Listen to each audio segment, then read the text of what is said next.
Good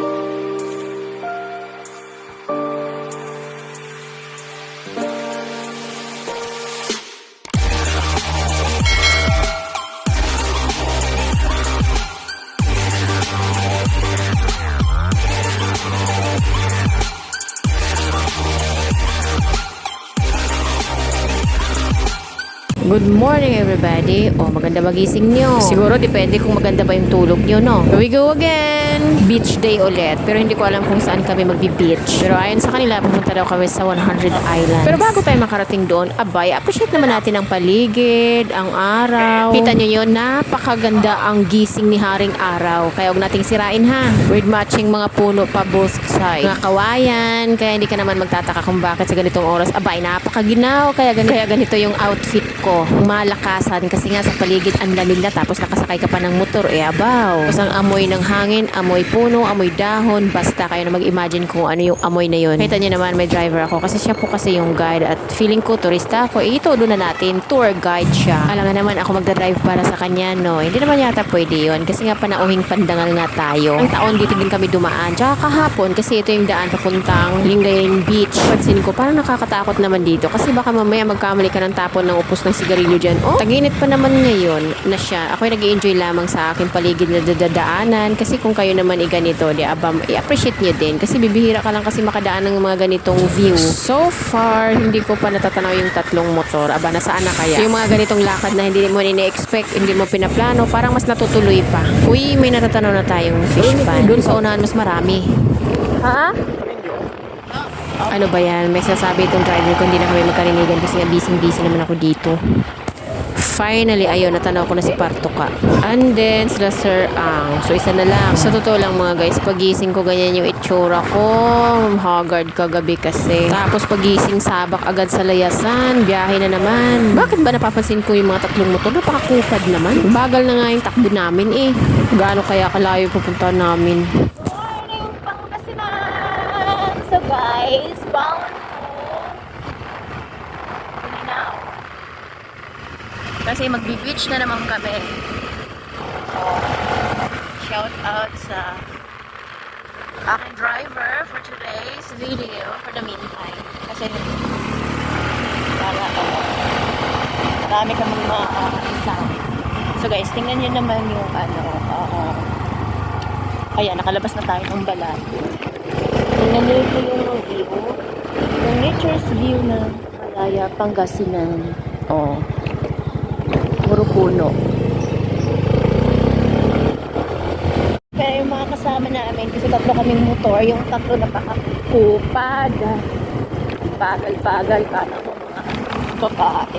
Ang ganda, ang lawak ng farm. Siguro mayaman yung may-ari niyan. Kasi before, ang nakatanim yata dyan, mais. Tapos ngayon, ani na. Kaya nakita nyo naman, mga baka naman yung nag-take over. Pero mas mayaman pa yata yung mga tao dito.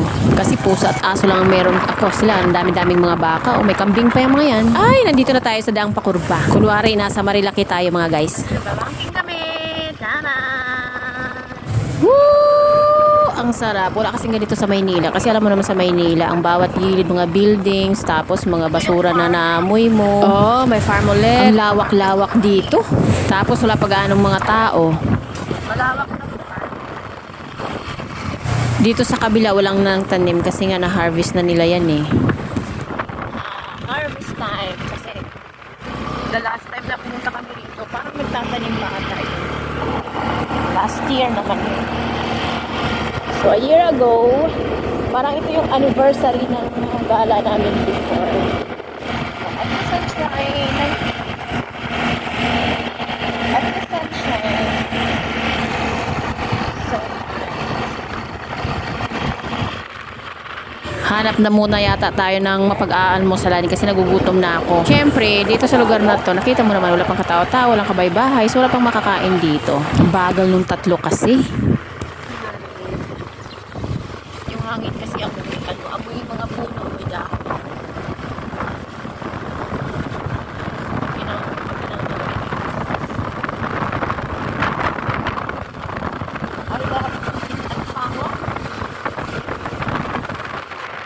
Ayan, hindi ko tuloy nabasa kung anong lugar na to. Tsaka si Magnum, uhaw na din. Kailangan na ng gasolina. Nandito na. Si Patoka. Yung dalawa na lang. Sa ganitong lugar mga guys, kita niyo mga gaganda, diba? Sigurado, sariwa ang hangin dyan. Alam mo, ang maganda nga oras dito sa pagdadrive. Yung magmuni-muni ka lang. Siguro paggagising mo sa umaga, tsaka yung sa hapon, yung palubog na yung araw. Ang ganda dito. Sobra. May mga bahay na. Sigurado naman, may mga karinderya na yan. Let's skip to the good part. O, ito na yung ano namin. So, nakatapos na kaming kumain. Hindi lang namin nakunan ng video kasi nga yung mga boys napakagulo. Tsaka gutom na ako. Kaya yung biyahe namin ngayon, eto, papunta na talaga kami ng Pantalan. Kasi kanina, bulinaw ako ng bulinaw. Yung pala, pupunta pala kami ng 100 Island. Oh, may mga ganito pa kami mga view. Nakita niyo naman, parang feel na feel ko talaga ang pagiging turista sa lugar na to. Isa din sana appreciate ko pag pumunta ako ng probinsya na nagra-rides, yung kalsada, napakaganda. Guys, look at the view.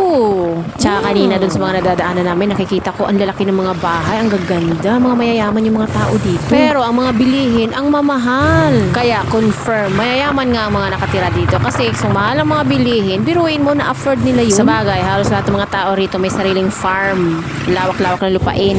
Kaya sa sobrang aliw ko sa paligid, sa view, ayan, nakalimutan ko kung anong lugar na tsaka yung kalangitan ngayon, summer na summer, blue na blue. Sana makakaulit pa kami next year kasi kanina pa ako bukang bibi ko yung Bulinaw. So siguro pagka nakabili kami dito next year, baka Bulinaw naman yung target na. Bakit kaya pagdating sa mga gala, no, yung tipong papunta ka pa lang, napaka-excited mo. Pero good luck nito pag uwi. Sa totoo lang, malayo pa kami sa katotohanan. Kasi sabi, mahigit pa daw 2 oras. Eh di, wow. Ayan, gala pa more. Pero syempre, masaya. Oh, Boss Joel is coming. Sino ba yung kasunod niya? Si Sir Ang. Tapos, syempre, may kumpare to be, si Jay. Nakakamiss yung nakaraang taon kasi ang dami-dami namin. Ngayon, konti na lang kami. Busy kasi yung iba. Ay, edi wow. So guys, itong way na to, papasok na kami dun sa Pantalan na papuntang 100 Island. Nakita niyo yung daan? Nasa pagitan ng 2 fish pan. Yung fish pan na yan, ang lalaki. Parang dagat na nga siya, oh. Kaya sabi ko sa inyo, yung mga tao dito, ang yayaman. Kasi kung hindi sila nagmamayari ng fish pan, nagmamayari sila ng mga farm. Hindi siguro uso dito yung paupahan-paupahan. Kasi wala naman ako nakikita ng mga matatas na building. Kaya nga ako, hindi na ako nagtataka sa sarili ko kung bakit gustong-gusto kong mag-rides. Kasi tingnan nyo naman, oh. Sa mga oras na to, patirik na si Haring Araw. Pero okay pa rin, go pa rin tayo. Hindi na baling mangitim basta maka-rides. Ito yung pinakagusto kong part. Yung parang akala mo magbabanking ka. Kaya lang hindi pala ako yung nagda-drive. Appreciate mo talaga yung daan. Kasi yung daan dito sobrang ganda. Hindi kagaya sa city. Alam niyo yan.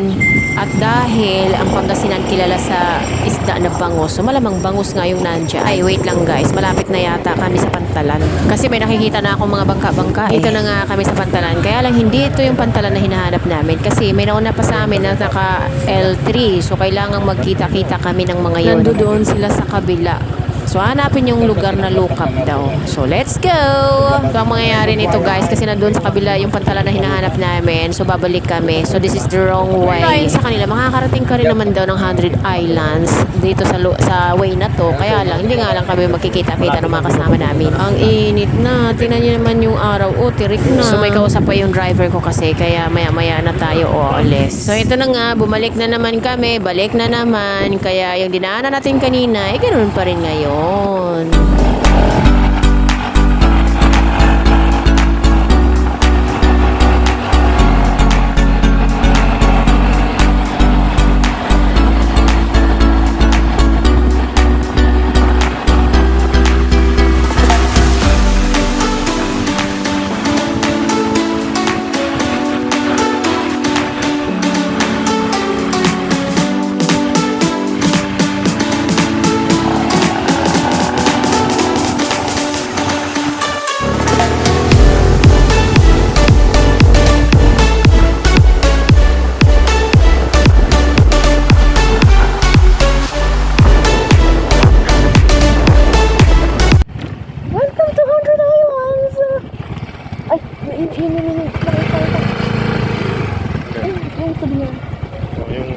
Saan ba dito? Doon na natin ipark dyan.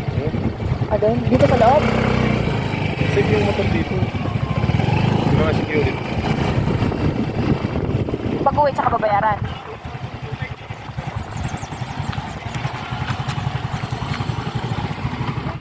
This is it! So ito na talaga. We're on the right track na. So habang nandoon sa office ng aking kumare din, nagbabayad sila ng mga charges.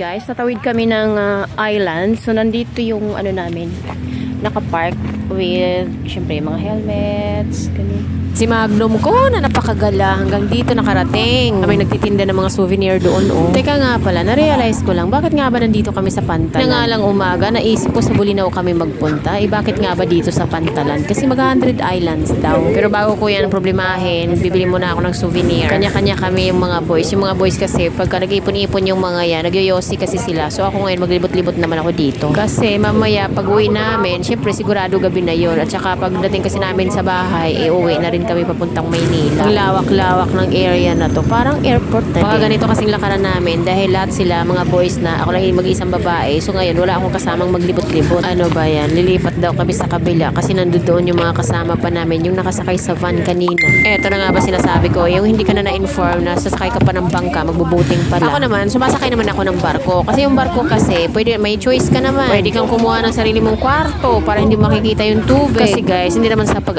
hindi ko naman sa totally hate ang tubig. Ang problema lang kasi hindi kasi ako marunong lumangoy. So ayoko nakikita ng tubig na habang nagta-travel ng ganito yung sinasakyan. So ito na nga, wala naman akong choice kasi maiwan ako dito sa tabi. Shout out kay Sir Buddy Libutan. Siyempre, Sir Drio is in the house. Oh, wait lang guys kasi busy pa si Sir Michael. Hanap kasi siya ng pwesto. Basta ako dito lang ako sa may poste. Tsaka andito naman si Boss Joel sa kabilang gilid. Just in case na gumewang, at least, posible naman di ako saluin yan. Baka siya yung ihulog ko. Sagal tayo. Pwede dito ka. Yung life, asa na yung life best? Basta ang iniisip ko ay yung kaligtasan namin. Pero sa akin muna, asa na yung life best? Bayad o. Kailangan natin mag-token kasi. Kailangan yan, kasama sa ano yan. O, kasama yan o. Protocol. Protocol yan, protocol. Oo. Simula mo na sa umpisa o. Una-una. Oo. Dati pa eh. Kasama sa protocol yan, mga brad. Gusto mo rin? Tatlo sa'yo. Sabay mo lang pupunta.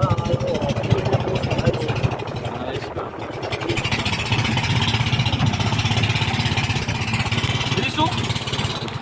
Boss, kanirahan natin yan o. Ay, pero gusto.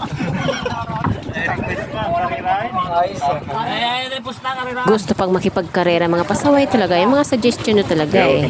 Pero guys, nandoon kasi sa kabila yung isa pa namin kasama kasi bali dalawang boat kami. Bago pa pala malating yung 100 islands na yan, kailangan pa pala magbangka. 100 islands. 100 islands yun. Anong oras na? Matatapos kaya namin bisitahin yung mga yun. Tawag ni Lord na tawag ko ng lahat ng mga santo.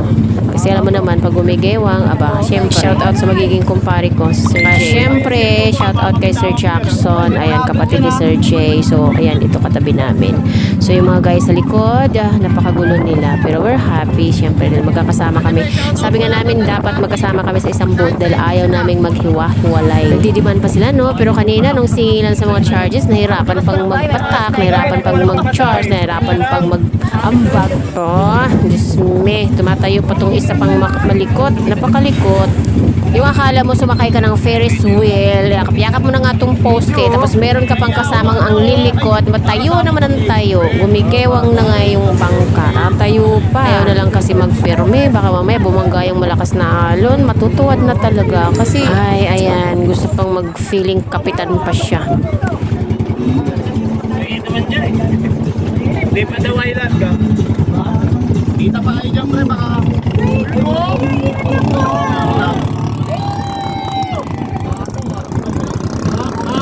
Kuya, papatalo pa tayo doon?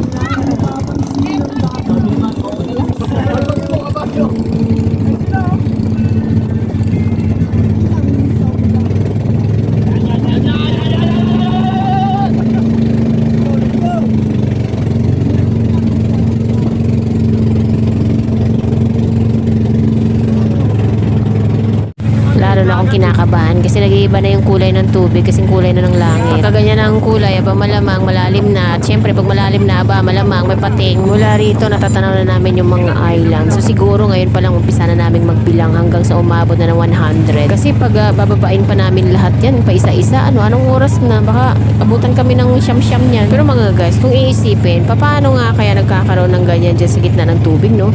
Sigurado may kwento yan. Tsaka yung parang may dati, mahilig akong magbasa ng mga ganun eh. Yung mga alamat alamat na yan, yung alamat ng may mga diwata, saan sila nanggaling, ganyan. So sigurado ako may kwento din ganyan kung saan paano nagmula yung 100 Island na yan. Inaaliw ko lang yung sarili ko, pero sa totoo lang kinakabahan na ako. At saka ilang minuto na rin kaming naglalayag, hindi pa rin kami dumadao. Ngayon ang kulay ng tubig mas matingkad pa kaysa langit, agoy. Buti na lang wala ganong hangin. Malapit na kami guys, kaya lang parang bumibigat yung hampas ng alon. Finally, nakarating na rin kami sa aming destination safe and sound. Thank you so much, Lord. Kasi alam mo kanina, lahat ng mga alaga mo dyan, natawag ko ng lahat. Pero ngayon, nandito na kami nakatawid na ng ligtas. Salamat ng marami. Bahala na ito mamaya pag-uwi naman. So ayan, magbitbit na silang lahat. Kasi ako sabi, wag daw akong magbitbit. Ayan, ganyan nila ako kamahal. Ganyan nila ako ka-spoiled. So literally, welcome to 100 Island. So bawat island pala dito, may kanya-kanyang pangalan. Pangalan daw ng mga bayani. Boys, nagbabalak na silang tumawid sa bridge na ganyan, no? Tapos sasama daw nila ako. Ay, hello, kayo na lang. Ang init, sobra, mapanakit. So lang hanggang ngayon, may nervous pa rin ako dun sa bangka. Dating namin dito ngayon, tanghali. Kaya paglapag ng mga food niyan, kakain na kami bago mag-swimming. Hindi ako excited mag-swimming, no? Dahil hindi naman ako marunong lumangoy. Maglulublob lang ako mamaya para lang masabi na itong attire ko pag-swimming ay mabasa man lang ng tubig, 100 Island. So mga guys, dahil moment ko to, hayaan nyo na lang ako magdaldal. Kayo na bahalang manood sa mga views. Muna namin aming cottage para mailapag mga foods, kakain, tapos ayan, maglamierda na, mag-ikot-ikot na sa buong ay di sa buong isla. Basta kung ano lang yung islang mapuntahan namin, yun lang. Excited na yung iba, nadodo na, nakaporma na, nagtatawag na kasi magpapapicture daw. For yung mga boys, sila pala yung excited. Kang flag pa sila, char. Maya-maya na ako mag-change costume kasi nakikiramdam muna ako kung ako ba ay maliligo o ano na lang, mag-sightseeing na lang. Dami mga foreigner, pero wala akong nakikitang single. Lahat sila may kahawak kamay. My God. Uy, ayun na. Parang may isa doon na ay nasula. Yan, o. Yan.